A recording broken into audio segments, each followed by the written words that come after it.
Shalom. Selamat hari Minggu Bapak Ibu dan saudara-saudari terkasih dalam Tuhan Yesus Kristus. Walaupun kita hanya beribadah di rumah, mari kita tetap bersuka cita, tetap bersemangat, dan terus bersyukur bersama keluarga kita di rumah. Tapi jangan lupa untuk menjaga jarak, menggunakan masker, dan menjaga kebersihan diri agar kita tetap sehat. Sekarang, sebelum mulai ibadah, mari kita siapkan hati. Selamat beribadah bersama keluarga terkasih.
Pujilah Tuhan Raja atas segala raja. Hai segenap alam semesta, pujilah Dia. Hai jiwaku, nyanyikanlah pujian, beri hormat pada Tuhan.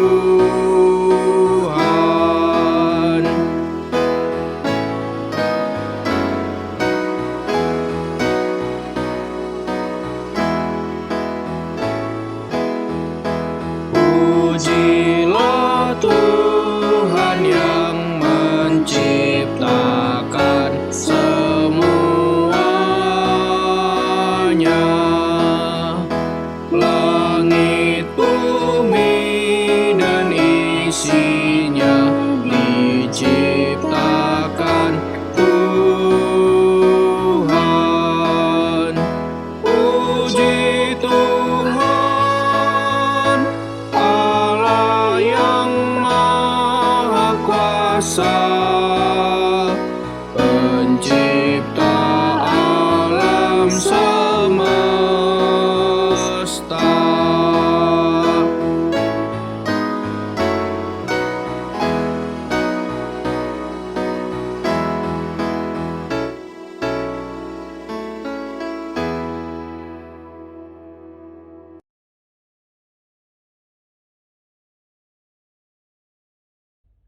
Pertolongan kita adalah di dalam nama Tuhan yang menjadikan langit dan bumi. Kasih karunia dan damai sejahtera dari Allah Bapa kita dan dari Tuhan Yesus Kristus menyertai kamu sekalian. Amin. Mari jemaat yang dikasihi Tuhan, kita akan menyanyikan Mulia Bagi Bapa.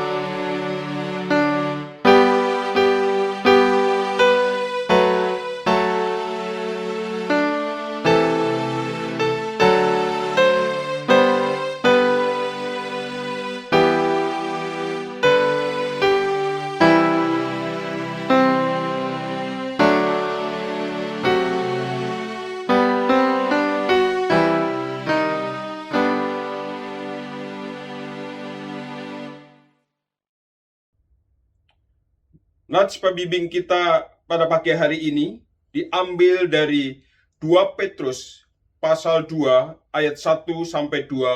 Demikianlah firman Tuhan.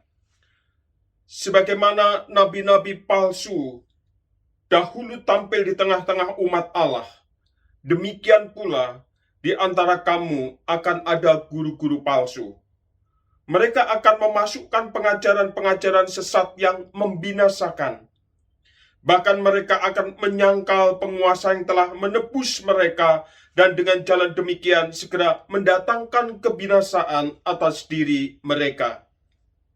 Banyak orang akan mengikuti cara hidup mereka yang menguasai hawa nafsu, dan karena mereka jalan kebenaran akan dihujat.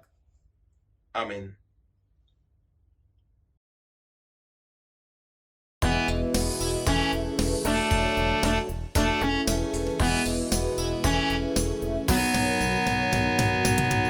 Datanglah ke Bait-Nya dengan hati bersyukur, ke dalam pelataran-Nya dengan hati bersuka. Rasakan dan lihatlah betapa baiknya Tuhan bagi yang berlindung padanya. Akan bersorak-sorai, akan bersorak-sorai. Bersyukurlah kepada Tuhan, sebab Dia baik, bawasannya untuk selamanya. Kasih setia-Nya, bersyukurlah kepada Tuhan, sebab Dia baik, bawasannya untuk selamanya. Kasih setia-Nya.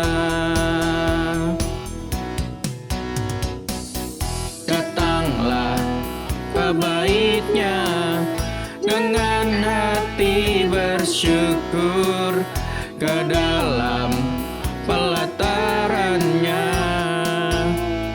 dengan hati bersuka. Rasakan dan lihatlah betapa baiknya Tuhan bagi yang berlindung padanya. Akan bersorak-sorai, akan bersorak-sorai. Bersyukurlah kepada Tuhan, sebab Ia baik, bawasannya untuk selamanya.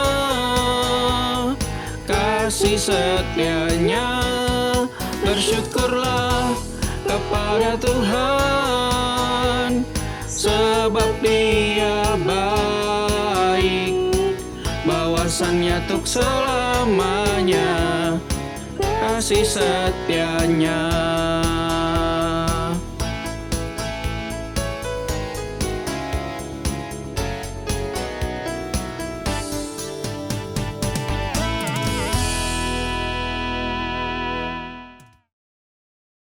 Pembacaan Mazmur kita hari ini terambil dari Mazmur 19 ayat 8-14.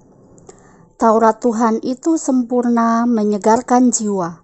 Peraturan Tuhan itu teguh, memberikan hikmat kepada orang yang tak berpengalaman. Titah Tuhan itu tepat, menyukakan hati.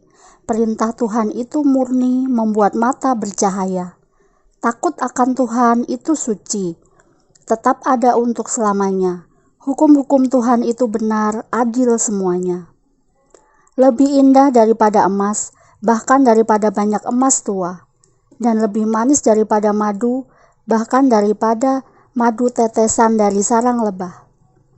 Lagi pula hamba-Mu diperingatkan oleh semuanya itu, dan orang yang berpegang padanya mendapat upah yang besar. Siapakah yang dapat mengetahui kesesatan? Bebaskanlah aku dari apa yang tidak kusadari. Lindungilah hamba-Mu juga terhadap orang yang kurang ajar. Janganlah mereka menguasai aku, maka aku menjadi tak bercela dan bebas dari pelanggaran besar.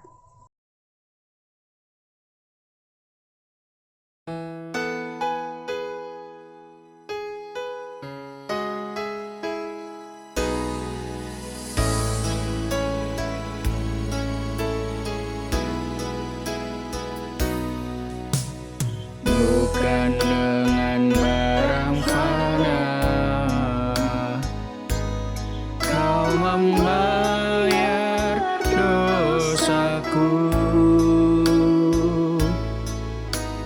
dengan darah yang mahal, tiada noda dan celah. Bukan dengan emas perak kau menebus diriku, oleh segenap kasih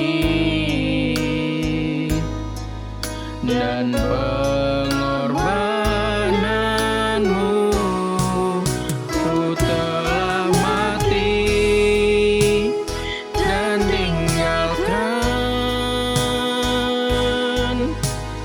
jalan hidupku yang lama. Semuanya sia-sia dan tak berarti lagi. Hidup ini ku letakkan pada mezbah-Mu ya Tuhan. Jadilah padaku seperti yang Kau ingini.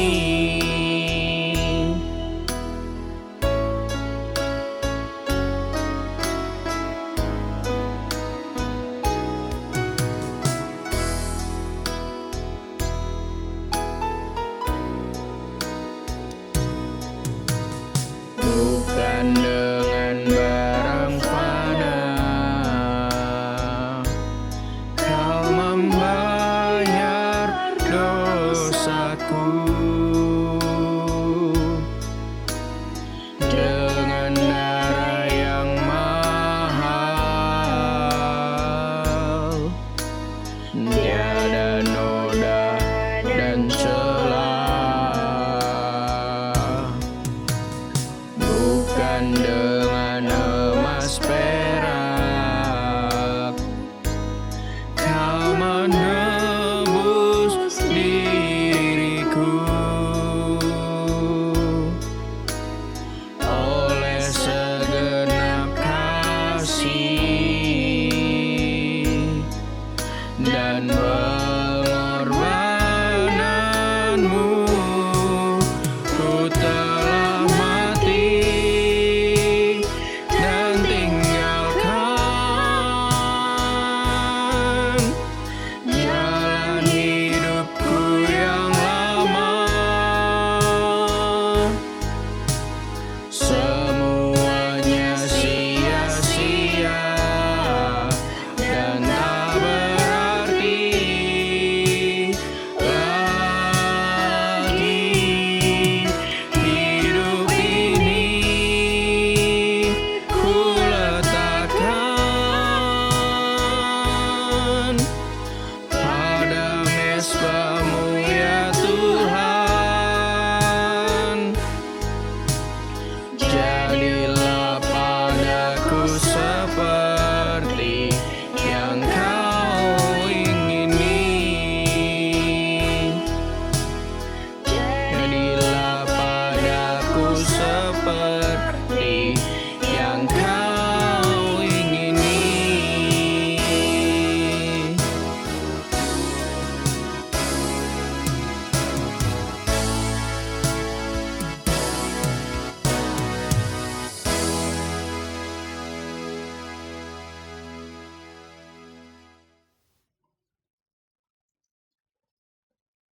Mari jemaat sekalian kita menaikkan doa penyembahan dan pengakuan dosa kita. Tuhan Yesus, Engkaulah Allah kami yang penuh kasih dan setia, yang selalu menyertai kami dalam setiap hal yang kami lalui. Engkau yang selalu melindungi dan memelihara kami dan keluarga kami tiap-tiap hari. Kami menghadap Engkau untuk mengaku dosa-dosa yang telah kami perbuat dalam seminggu ini ya Tuhan.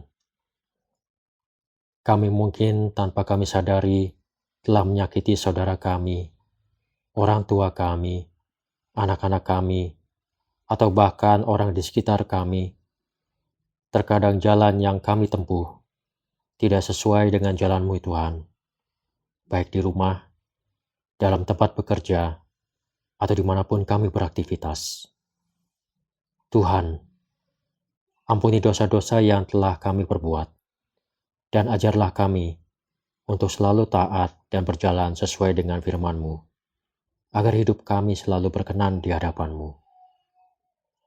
Terima kasih ya Tuhan. Inilah doa kami yang kami alaskan di dalam nama-Mu, Tuhan Yesus Kristus, penebus dosa kami. Amin.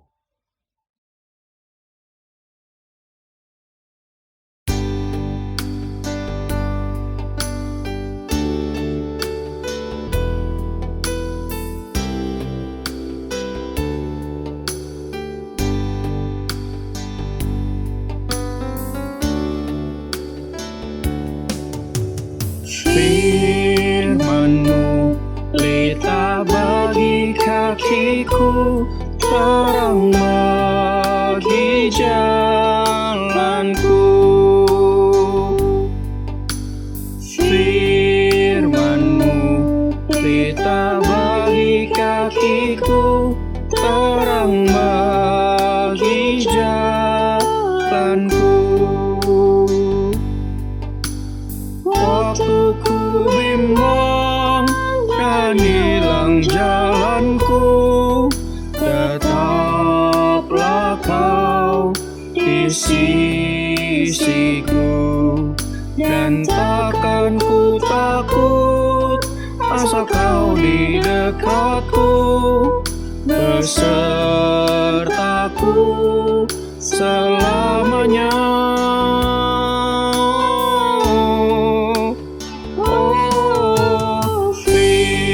Firman-Mu pelita bagi kakiku, terang bagi jalanku. Terang bagi jalanku.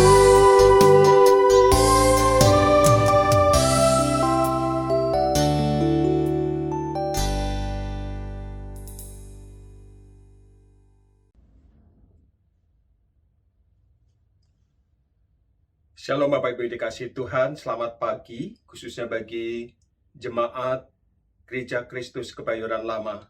Hari ini kita bersyukur kepada Tuhan sekalipun masih dalam suasana PPKM dan kita terpaksa harus beribadah berada di rumah kita masing-masing. Tetapi percayalah bahwa ini tidak mengurangi kuasa Allah untuk bekerja atas kita. Dan saya percaya Allah hadir di dalam kehidupan keluarga Bapak Ibu sekalian. Tuhan hadir untuk menyapa Bapak Ibu melalui kebenaran firman-Nya. Dan saya percaya melalui firman Tuhan inilah iman kita akan diteguhkan di dalam masa-masa pandemi ini. Untuk terus percaya bahwa Allah yang kita sembah di dalam Yesus Kristus, Allah yang sungguh memperhatikan kita. Dan tanggung jawab kita di tengah segala kesulitan ini tetap memiliki iman di dalam Yesus Kristus. Tak tergoyahkan oleh apapun juga, termasuk oleh pengajaran-pengajaran yang ada di sekitar kita yang tidak sesuai dengan kebenaran firman Tuhan. Mari sebelum kita membaca firman Tuhan, kita akan berdoa lebih dahulu. Bapa di dalam surga, terima kasih. Karena pagi hari ini kami bersama-sama seluruh jemaat-Mu yang saat ini mereka ada di rumah mereka masing-masing. Tuhan telah siapkan untuk mendengar kebenaran firman Tuhan. Walaupun kami tahu Tuhan bukan perkara mudah untuk kami, sungguh Tuhan berkonsentrasi mendengar kebenaran firman Tuhan. Karena situasi dan kondisi kami yang kadangkala tidak mendukung. Di saat kami ada di rumah, Kesibukan-kesibukan di sekitar kami seringkali juga mengalihkan pandangan kami dan konsentrasi kami untuk mendengar firman Tuhan. Apalagi kami tidak langsung bertatap muka secara fisik dengan saudara-saudara seiman kami di gereja atau dengan pengkhotbah yang akan kami dengar.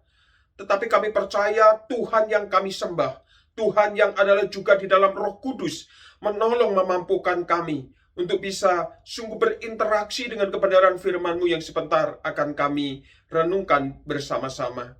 Tuhan, kiranya Engkau menolong juga bagi setiap fasilitas yang kami pakai, baik jaringan internet maupun wifi. Tuhan, Engkau berkati supaya tidak terganggu. Tuhan memberkati juga alat elektronik, baik handphone, laptop, apapun juga itu Tuhan, bahkan televisi. Diberkati oleh Tuhan, benda-benda yang mati ini Tuhan pakai untuk dapat menyalurkan berkat-berkat atas kami melalui firman Tuhan. Hamba-Mu yang akan berbicara, biar Tuhan yang urapi, penuhi dia dengan hikmat Tuhan, sehingga setiap kata maupun kalimat yang keluar dari mulut bibirnya, dia sampaikan di dalam ketakutan dan kegentaran akan Tuhan, disampaikan dengan hikmat dan pimpinan dari Roh Kudus. Terima kasih Bapa di surga, kami berdoa, kami bersyukur di dalam nama Tuhan kami, Yesus Kristus. Amin.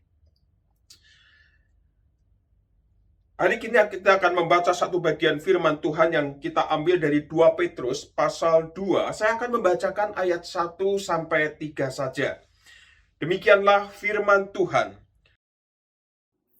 Sebagaimana nabi-nabi palsu dahulu tampil di tengah-tengah umat Allah, demikian pula di antara kamu akan ada guru-guru palsu. Mereka akan memasukkan pengajaran-pengajaran sesat yang membinasakan. Bahkan mereka akan menyangkal penguasa yang telah menebus mereka, dan dengan jalan demikian segera mendatangkan kebinasan atas diri mereka. Banyak orang akan mengikuti cara hidup mereka yang dikuasai hawa nafsu, dan karena mereka jalan kebenaran akan dihujat. Dan karena serakahnya guru-guru palsu itu akan berusaha mencari untung dari kamu dengan cerita-cerita isapan jempol mereka. Tetapi untuk perbuatan mereka itu hukuman telah lama tersedia dan kebinasan tidak akan tertunda. Berbahagialah bagi kita semua yang bukan hanya membaca firman Tuhan ini, tetapi juga yang melakukannya, yang merenungkannya, dan menghidupinya di dalam kehidupan kita sehari-hari. Saudara-saudara yang dikasihi Tuhan, di dalam kemajuan teknologi ini, khususnya apalagi di masa pandemi ini, yang sudah berlangsung hampir 1,5 tahun, saudara-saudara, akhir-akhir ini harus kita sadari bahwa pikiran kita itu turut dibentuk oleh berita-berita yang ada di media sosial. Baik yang ada di televisi, yang ada di WhatsApp, di internet, maupun di mana saja yang dapat kita tangkap berita-berita itu. Sudah banyak berita yang baik, tetapi juga banyak berita yang tidak baik. Bahkan bohong dan hoax. Sudah banyak berita yang membuat kita resah, takut, dan khawatir. Tetapi juga banyak berita-berita yang memberikan pengharapan kepada kita. Nah, saudara, persoalannya di sini adalah tantangan terbesar kita sekarang ini banyaknya pihak yang dengan sengaja merekayasa berita bohong yang menyesatkan. Baik itu berita-berita tentang COVID-19 ini, maupun berita-berita tentang situasi politik, situasi ekonomi, dan lain sebagainya. Nah, saudara yang dikasihi Tuhan, dalam zaman yang memuat banyak disinformasi, kita kembali diajak menggunakan nalar kritis kita, menyeleksi kabar-kabar yang berseliweran, supaya kita tidak terjebak pada kesesatan informasi. Nah, saudara-saudara, karena ketika kita sesat informasi, itu akan berpengaruh di dalam aspek kehidupan kita. Kita kadang-kala menjadi tidak tenang ketika mendengar berita-berita yang menakutkan, padahal berita itu belum tentu kebenarannya. Atau berita-berita itu yang memberikan pengharapan-pengharapan, janji-janji kosong. Nah, saudara-saudara, di tengah semua itu, mari kita menggunakan nalar pikir kita, menyerap berita itu dengan akal pikiran, tidak langsung percaya ketika mendengar berita-berita itu. Tetapi sesungguhnya, saudara-saudara, bukan hanya berita-berita yang ada di sekitar kita yang berkaitan dengan kehidupan kita yang sekarang ini. Tetapi juga, saudara-saudara, kita juga harus peka tentang khotbah-khotbah dan ajaran-ajaran firman Tuhan yang kita dengar selama masa-masa pandemi ini khususnya. Saudara, harus kita akui secara jujur hampir 1,5 tahun sejak masa pandemi ini, apalagi di dalam masa-masa PPKM ini. Saudara dan saya berada di rumah, kita tidak bisa beribadah di gereja, kita tidak bisa mengikuti persekutuan-persekutuan secara fisik. Dan kita sudah beribadah melalui YouTube. Nah, saudara, ada begitu banyak kesempatan ketika kita membuka YouTube atau membuka informasi-informasi lewat media, saudara, kita akan di sana disajikan begitu banyak tentang ibadah-ibadah secara online. Dan kita bisa mengakses khotbah-khotbah yang untuk kita dengar. Misal saudara sudah begitu bosan dengan khotbah-khotbah yang ada di dalam gereja Kristus Kebayoran Lama ini. Lalu saudara mencoba membuka channel-channel yang lain atau YouTube atau gereja-gereja yang lain. Nah, saudara, lalu kita senang mendengarnya. Sebagian dari pengkhotbah itu mungkin kita kenal, tetapi sebagian besar tidak kita kenal. Dan saudara perhatikan, jika kita tidak hati-hati, maka pengajaran itu kalau boleh tidak saya katakan sesat, barangkali ada banyak pengajaran-pengajaran yang tidak alkitabiah. Saudara, saya sebagai hamba Tuhan, setiap minggu saya mencoba melihat ada banyak channel-channel yang saya lihat atau ibadah-ibadah online. Minimal saya satu hari itu kalau minggu itu bisa 5 tempat untuk kami dengerin.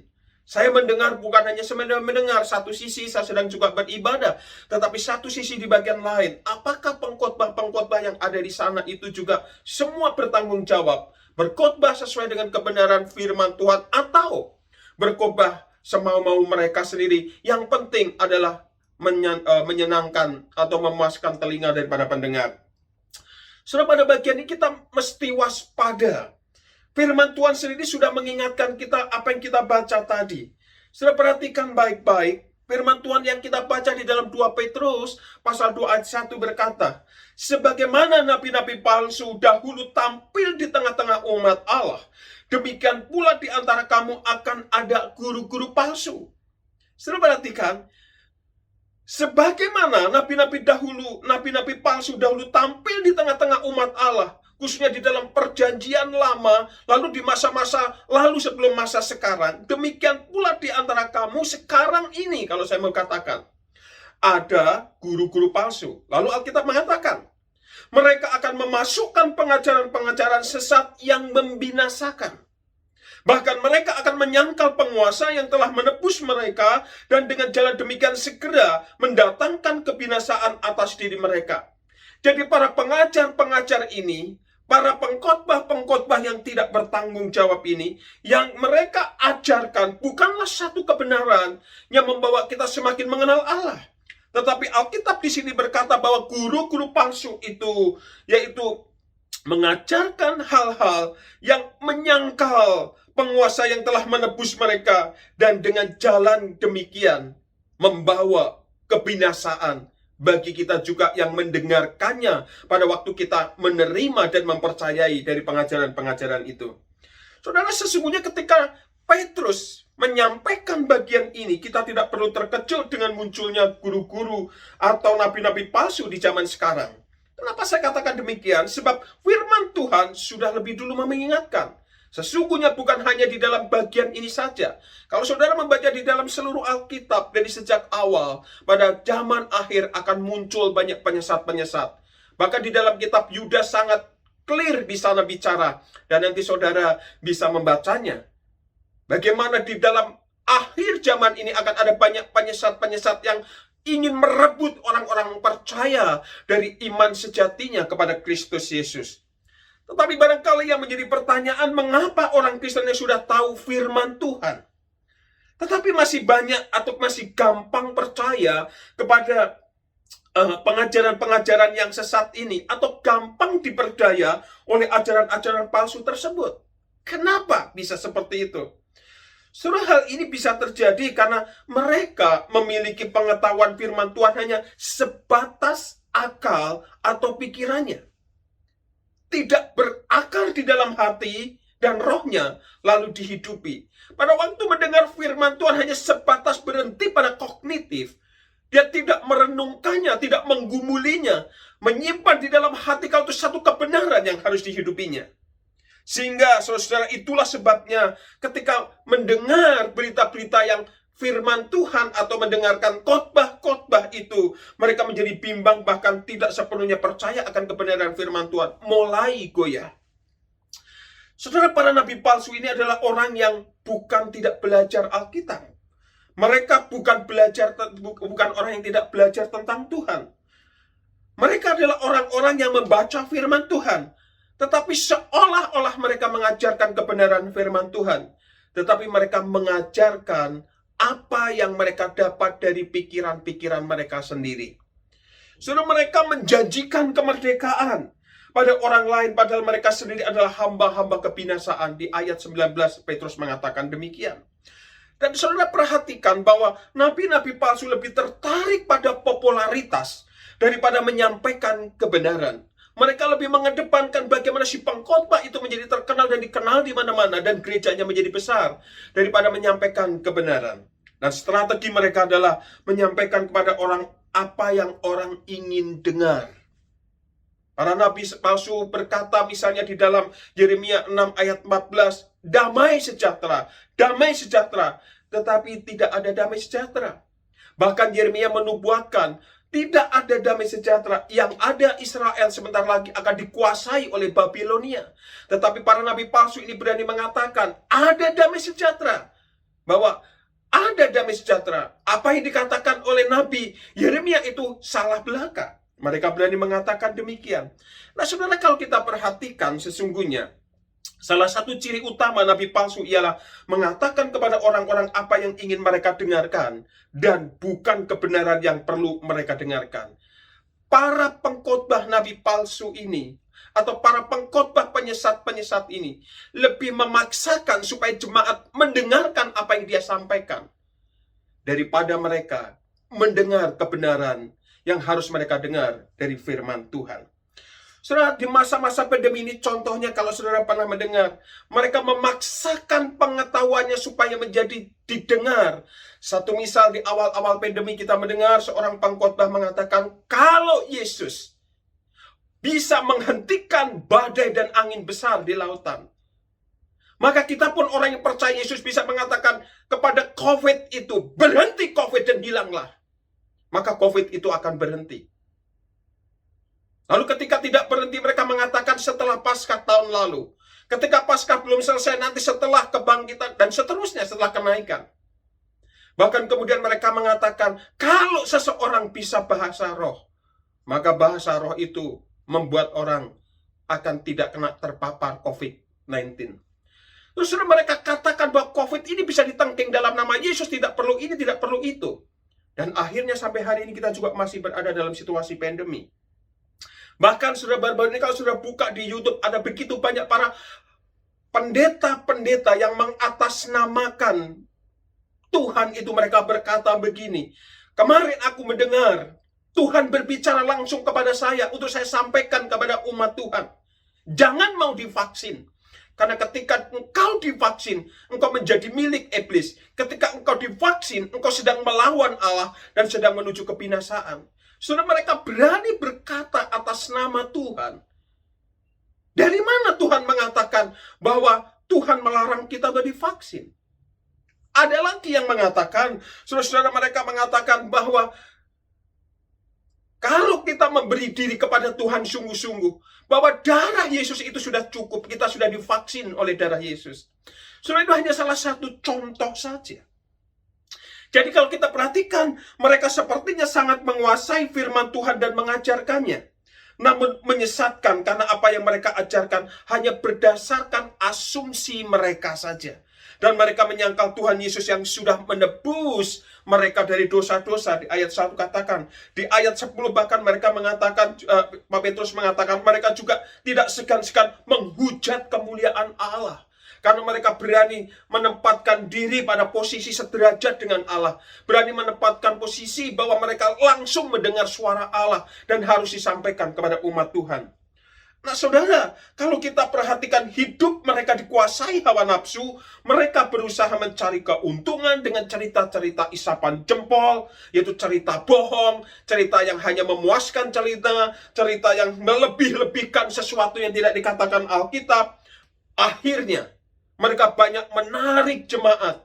Mereka mengatakan kalau sakit pasti sembuh dengan berdoa. Mereka mengatakan apapun mereka bisa melakukan, asal percaya.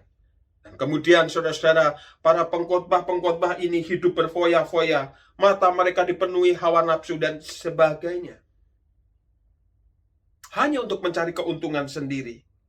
Dan mereka tidak pernah takut akan Tuhan. Nah, saudara, dari semua ini ada pelajaran penting yang bisa kita peroleh. Bahwa sekali lagi, guru-guru palsu dengan pengajaran palsunya itu ada dan nyata sampai hari ini. Bukan hanya pada zaman dulu, namun saat ini juga ada di tengah-tengah kita.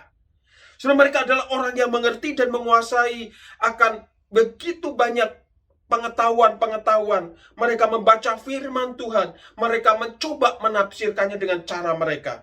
Namun firman Tuhan yang diajarkan sudah dimasukkan dengan pengajaran-pengajaran sesat mereka.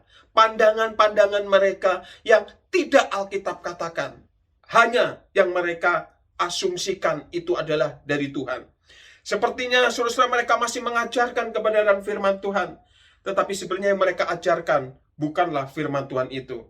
Karena itu saudara-saudara, sebagai anak Tuhan, mari kita bersama-sama ketika kita membaca firman Tuhan, mari kita belajar firman Tuhan dengan baik, dengan benar. Jadikan Allah sebagai pusat hidup kita. Jadikan Tuhan Allah sebagai fokus utama yang berbicara kepada kita melalui firman-Nya. Bukan sembarangan mendengar dari seorang pengkhotbah. Jangan berfokus pada manusia atau jatuh cinta pada pengkhotbahnya. Oh, karena pengkhotbah ini lucu. Kan pengkhotbah ini menyampaikan enak didengar. Tetapi perhatikan firman yang diberitakannya. Siapapun dia, sekali lagi, seberapapun besar pengaruhnya, dia adalah tetap hamba Tuhan yang harus tunduk dan takluk pada apa yang Allah inginkan, bukan apa yang mereka inginkan. Harus tunduk dan takluk mengatakan apa yang Alkitab katakan, bukan apa yang ingin mereka katakan. Jadi saudara, saya hanya mengimbau kepada jemaat sekalian, belajarlah firman Tuhan yang benar. Bukan hanya berhenti belajar saja. Tidak hanya menambah pengetahuan saja. Namun firman Tuhan yang kita dengar, firman Tuhan yang kita hidup, yang kita pelajari, mari kita hidupi. Berbicara kepada kita, lalu membentuk watak kita, membentuk kepribadian kita. Dan firman Tuhan itu akan memberi diri kita semakin jauh dari keinginan-keinginan dosa dan menjadikan diri kita semakin dekat dengan Allah. Artinya ketika kita membaca firman Tuhan, ketika kita mendengar firman Tuhan, mari bukan hanya berhenti pada pengetahuan. Firman Tuhan berkata, berbahagialah mereka yang membaca, merenungkan, dan melakukan. Waktu firman itu kita lakukan dan kita hidupi, semakin memberi kita hikmat untuk peka melihat segala sesuatu dengan iman kita. Semakin membuat kita bisa membedakan mana yang tidak berkenan di hadapan Allah dan mana yang berkenan di hadapan Allah. Semakin menjauhi dosa dan semakin mengasihi Allah.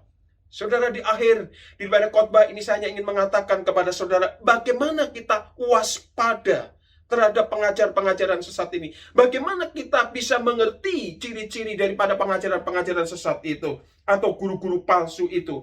Saudara-saudara, kita harus selalu ingat dan waspada bahwa guru-guru palsu itu, yang pertama, saudara-saudara, guru-guru palsu itu tidak datang dari luar lingkaran, tetapi berasal dari antara jemaat juga. Artinya, para pengajar-pengajar sesat itu bukan datang dari agama-agama lain. Bukan dari orang-orang yang bukan Kristen. Tetapi mereka datang dari orang-orang yang juga percaya kepada Tuhan Yesus.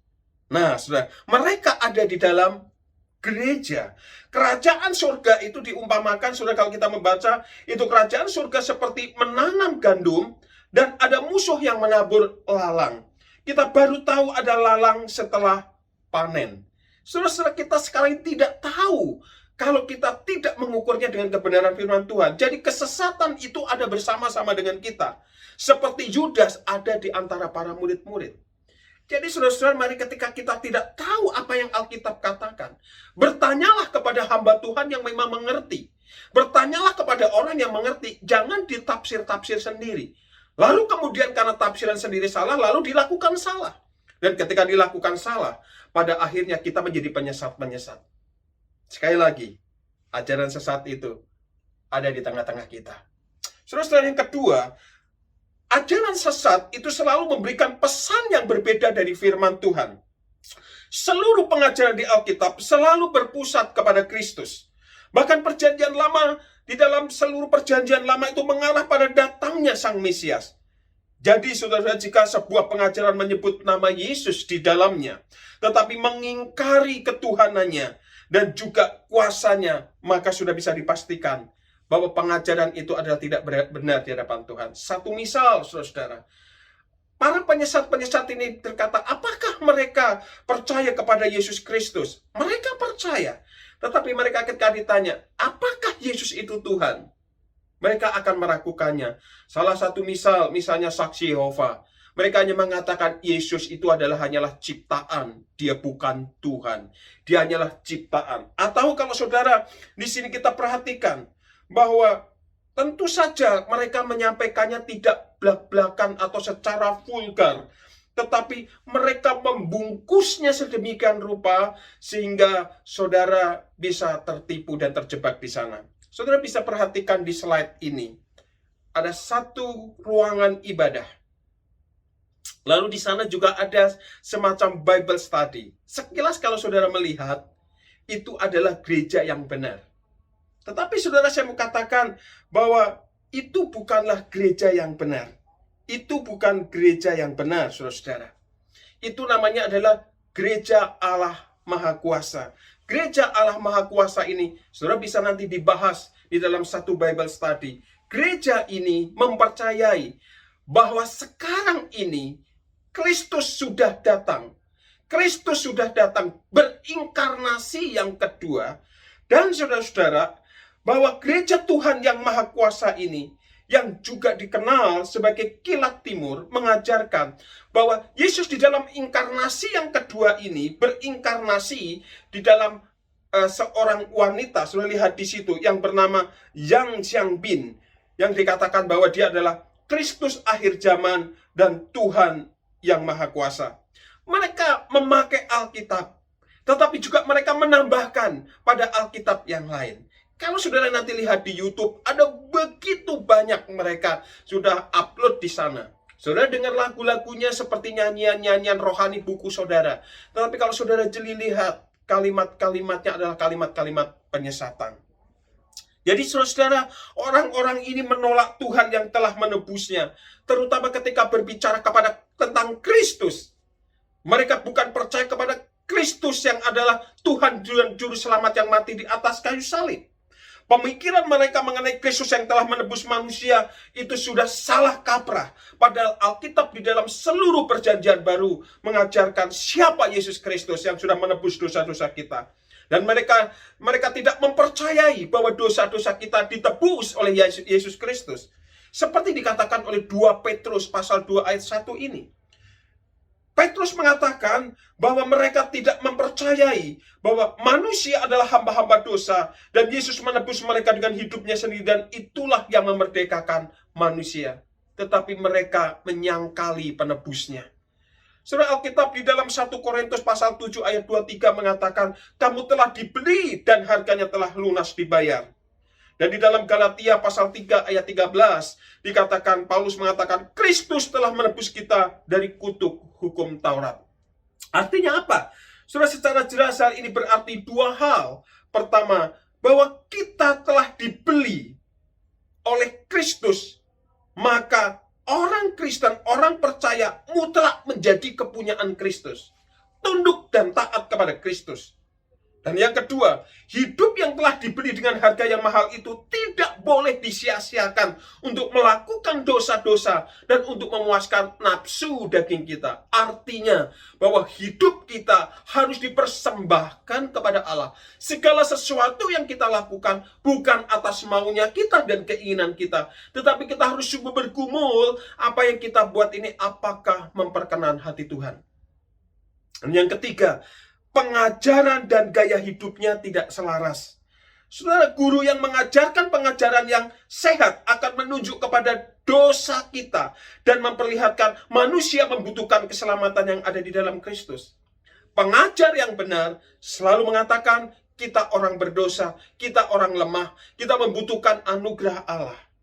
Tetapi pengajar sesat itu mengatakan apa? Hidup manusia tidak akan binasa tanpa hal itu. Manusia bisa mengusahakan kebaikan sendiri. Guru-guru palsu menjanjikan kemerdekaan. Padahal si guru sendiri sebenarnya masih dalam perhambaan dan ikatan dosa. 2 Petrus pasal 2 ayat 19. Saudara perhatikan, jika gaya hidup si pengajar masih penuh dengan kedagingan dan keduniawian. Yang keempat, apa yang dapat kita lihat cirinya? Hidup mereka dikuasai oleh hawa nafsu. Kehidupan Kristen memiliki tujuan yang jelas. Untuk apa saudara dan saya diselamatkan? Tujuan daripada karya keselamatan itu adalah kita menjadi serupa dengan Kristus. Saudara, apa keinginan Allah ketika menyelamatkan kita? Kerinduan dan keinginan Allah supaya kita menghasilkan, yaitu buah roh yang tercantum di dalam Galatia pasal 5 ayat 22 sampai 23. Saudara, maka panggilan orang Kristen adalah panggilan di dalam progresif untuk semakin menjadi serupa dengan Kristus, menghasilkan buah-buah pertobatan. Sebaliknya, seorang pengajar palsu akan menunjukkan perbuatan-perbuatan daging. Dan pada akhirnya dengan kesombongan mereka menuju kepada kehancuran. Hidup orang percaya menyangkal diri, bukan memuaskan diri. Tapi para pengajar sesat memuaskan diri. Yang kelima, ada banyak ciri, saya hanya akan sampai kelima saja. Kalau saudara nanti baca 2 Petrus pasal 2 seluruhnya, saudara akan menemukan banyak ciri. Yang kelima, menghasilkan dampak yang tidak kekal. Pengajar sesat ini pada akhirnya menghasilkan yaitu dampak yang tidak kekal. Apa artinya? Saudara, selain melihat buah-buah kehidupan si pengajar, kita juga harus memperhatikan buah kehidupan dari para pengikutnya. Para pengikut Kristus akan bertumbuh dalam pengenalan akan Allah. 2 Petrus pasal 3 ayat 18. Sedangkan para pengikut palsu akan memberikan harapan palsu.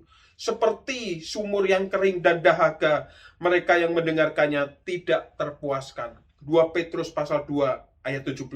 Singkat kata, mereka mungkin membangun kehidupan, namun tidak memberi dampak yang bernilai kekal.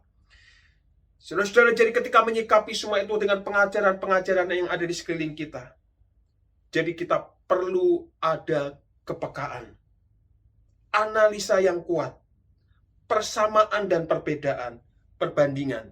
Dan yang paling penting, saudara, apa yang menjadi tolak ukur kita untuk menilai pengajaran-pengajaran saat itu? Saudara, pakai yaitu dengan pengakuan iman rasuli. Saudara, siapa Yesus yang mereka percaya? Mereka percaya nggak Alkitab itu perjanjian lama dan perjanjian baru? Bagaimana mereka memandang Roh Kudus? Bagaimana mereka memandang Allah Tritunggal? Kita nggak ada waktu untuk membahas ini. Tetapi yang saya mau lakukan untuk membentengi kita dari pengajaran-pengajaran sesat dan sehingga kita semakin berkenan di hadapan Tuhan. Mari kita di masa-masa pandemi ini semakin mendekatkan kepada Tuhan. Dengarkanlah ajaran-ajaran yang sehat. Dan jangan sembarangan mendengar pengkhotbah-pengkhotbah yang saudara tidak kenal. Tetapi, saudara, ikutilah terus-menerus ibadah yang diadakan oleh Gereja Kristus Kebayoran Lama ini. Karena pasti pengkhotbah-pengkhotbahnya tidak akan mengajarkan yang sesat. Ikutilah dan renungkan. Hidupilah khotbah-khotbah itu. Niscaya, saudara akan hidup benar di hadapan Tuhan dan tidak akan termakan oleh yaitu ajaran-ajaran sesat itu. Dan kita tidak mudah diombang-ambingkan oleh pengajaran apapun di sekitar kita. Waspadalah, karena pengajaran-pengajaran itu sepertinya sama, tetapi menyesatkan kita semua. Tuhan memberkati kita semua. Mari tundukkan diri kita di hadapan Tuhan.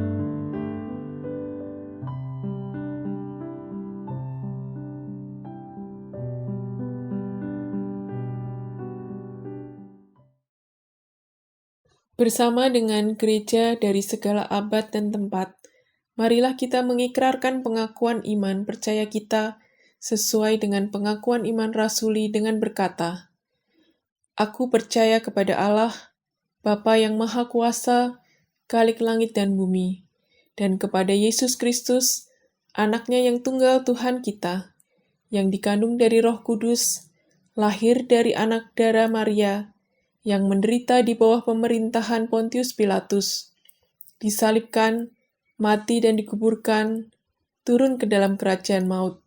Pada hari yang ketiga, bangkit pula dari antara orang mati, naik ke surga, duduk di sebelah kanan Allah, Bapa yang Maha Kuasa, dan akan datang dari sana untuk menghakimi orang yang hidup dan yang mati.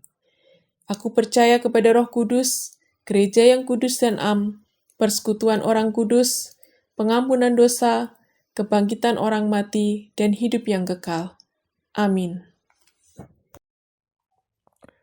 Jemaat yang Allah kasihi, marilah kita berdoa. Kami bersujud di hadapan-Mu ya Allah, menaikkan segala puji syukur kami kepadamu. Engkaulah Allah yang memberi kami kesempatan masih hidup, menikmati berkat ibadah dan berkat persekutuan keluarga di rumah kami masing-masing di hari Minggu ini. Kami pun bersyukur ya Allah, acara malam puji dan doa yang difasilitasi oleh bagian sekolah minggu sudah terlaksana dengan baik dan Tuhan sudah memberkatinya. Lebih-lebih kami bersyukur atas berbagai wujud berkat pemeliharaan-Mu yang Engkau karuniakan kepada kami umat-Mu. Kami pun bersyukur ya Allah untuk pemulihan kesehatan yang Engkau karuniakan kepada saudara-saudara kami yang sakit.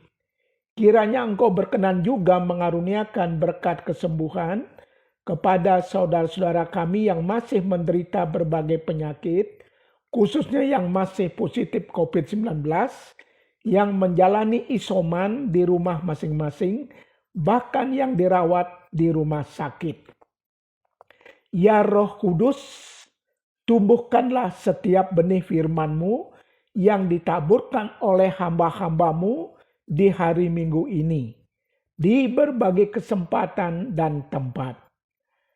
Allah kami yang Maha Pemurah dan Pengasih, di dalam nama Tuhan Yesus, kepadamu kami memohon, berkenan kiranya Engkau melindungi dan memberkati umat-Mu, jemaat Gereja Kristus Kebayoran Lama, dalam hidup keseharian kami. Engkaulah sumber berkat dalam memenuhi kebutuhan hidup sehari-hari kami. Ya Allah, kami mohon berkat-Mu bagi umat-Mu yang melakukan berbagai usaha produktif, juga yang bekerja di berbagai lapangan pekerjaan.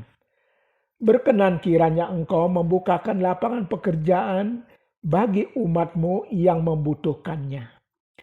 Ya Allah, penularan COVID-19 masih terjadi di negara kami.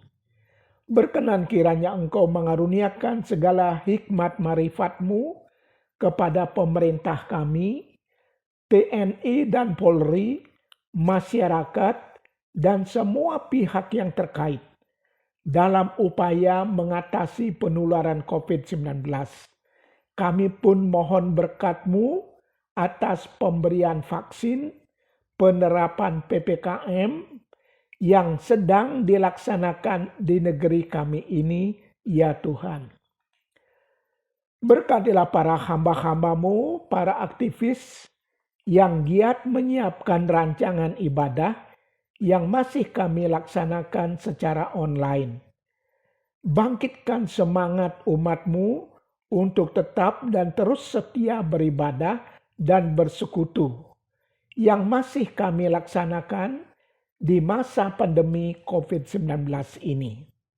Inilah doa syukur dan permohonan kami ya Allah, yang kami naikkan di dalam Tuhan Yesus, yang mengajarkan kami berdoa, Bapa kami yang di surga, dikuduskanlah nama-Mu. Datanglah kerajaan-Mu, jadilah kehendak-Mu di bumi seperti di surga. Berikanlah kami pada hari ini makanan kami yang secukupnya, dan ampunilah kami akan kesalahan kami, seperti kami juga mengampuni orang yang bersalah kepada kami, dan janganlah membawa kami ke dalam pencobaan. Tetapi lepaskanlah kami daripada yang jahat, karena Engkaulah yang mempunyai kerajaan dan kuasa, dan kemuliaan sampai selama-lamanya. Amin. Jemaat yang dikasihi Kristus, dengarkanlah firman Tuhan yang diambil dari 2 Korintus 8 ayat 12 demikian. Sebab jika kamu rela untuk memberi, maka pemberianmu akan diterima. Kalau pemberianmu itu berdasarkan apa yang ada padamu, bukan berdasarkan apa yang tidak ada padamu. Persembahan, perpuluhan, dan persembahan syukur dapat ditransfer ke rekening BCA nomor 526 084 4484 atas nama Gereja Kristus, atau rekening BNI nomor 280 505 2881 atas nama Gereja Kristus.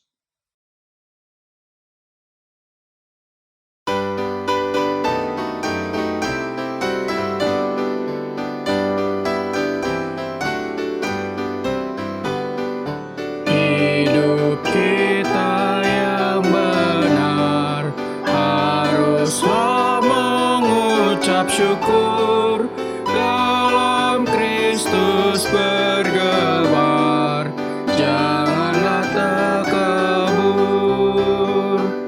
Dalam susah pun senang, dalam segala hal aku bermazmur dan ucap syukur, itu kehendaknya.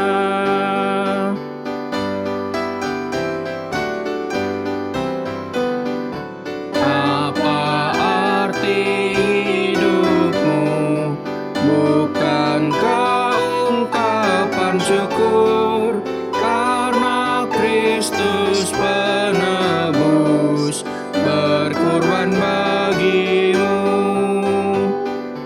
Dalam susah pun senang, dalam segala hal aku bermazmur dan ucap syukur, itu kehendaknya.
Salam sejahtera dalam kasih Tuhan Yesus. Majelis Jemaat Gereja Kristus Kebayoran Lama menyampaikan rasa syukur kepada Tuhan Yesus Kristus Kepala Gereja atas anugerahnya sehingga kita semua dapat beribadah hari ini. Majelis dan jemaat mengucapkan terima kasih atas pelayan firman, Pendeta Theophilus Sudari MDiv, penatua yang ambil bagian, Pemusik Bapak Iwan Budiman, PPJ Saudara Jonathan dan Saudari Priska, pembaca Alkitab Saudari Yona, Bapak Bimo Purnomo, dan Ibu Yonisia Shirley Handika, multimedia tim ibadah online. Kiranya Tuhan Yesus memberkati pelayanan Bapak, Ibu, Saudara-saudari sekalian. Majelis dan jemaat mengucapkan selamat ulang tahun kepada jemaat yang berulang tahun minggu ini. Tanggal 2 Agustus, Ibu Agustin Lianiwati dan Ibu Esther Sutarmi. Tanggal 8 Agustus, Ibu Rohana Sihite, Ibu Ubawati, dan Bapak Waluyo. Pesan ulang tahun, percayalah kepada Tuhan dan lakukanlah yang baik. Diamlah di negeri dan berlakulah setia. Dan bergembiralah karena Tuhan, maka Ia akan memberikan kepadamu apa yang diinginkan hatimu. Matius 37 ayat 3 sampai ke 4.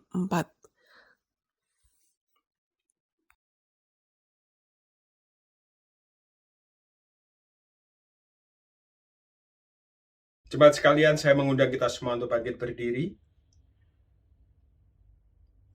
Jemaat sekalian, pulanglah dengan sukacita dan damai sejahtera. Kami pulang dengan penuh sukacita dan damai sejahtera Tuhan.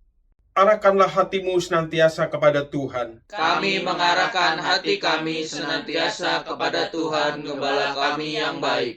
Jadilah saksi Tuhan yang setia. Kami siap menjadi saksi-saksinya yang setia. Jemaat sekalian, mari kita menyanyikan pujian dari nyanyian rohani 316. Bait 1 dan 2, ingat akan nama Yesus.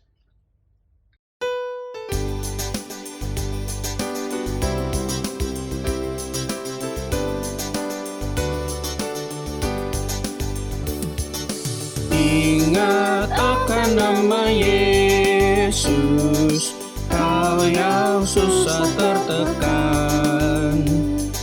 Nama itu menghiburmu, kemanapun kau pergi. Indahlah namanya, pengharapan dunia. Indahlah namanya, sukacita yang bakal.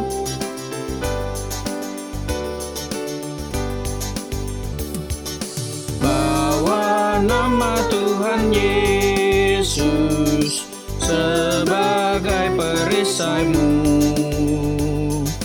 Bila datang pencobaan,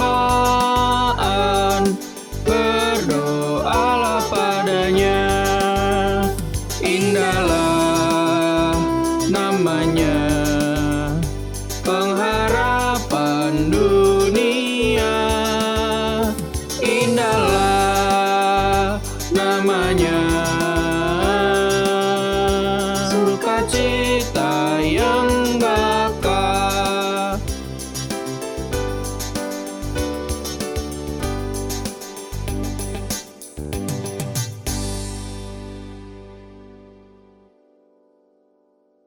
Jemaat sekalian, pulanglah dengan damai sejahtera dan terimalah berkat Tuhan.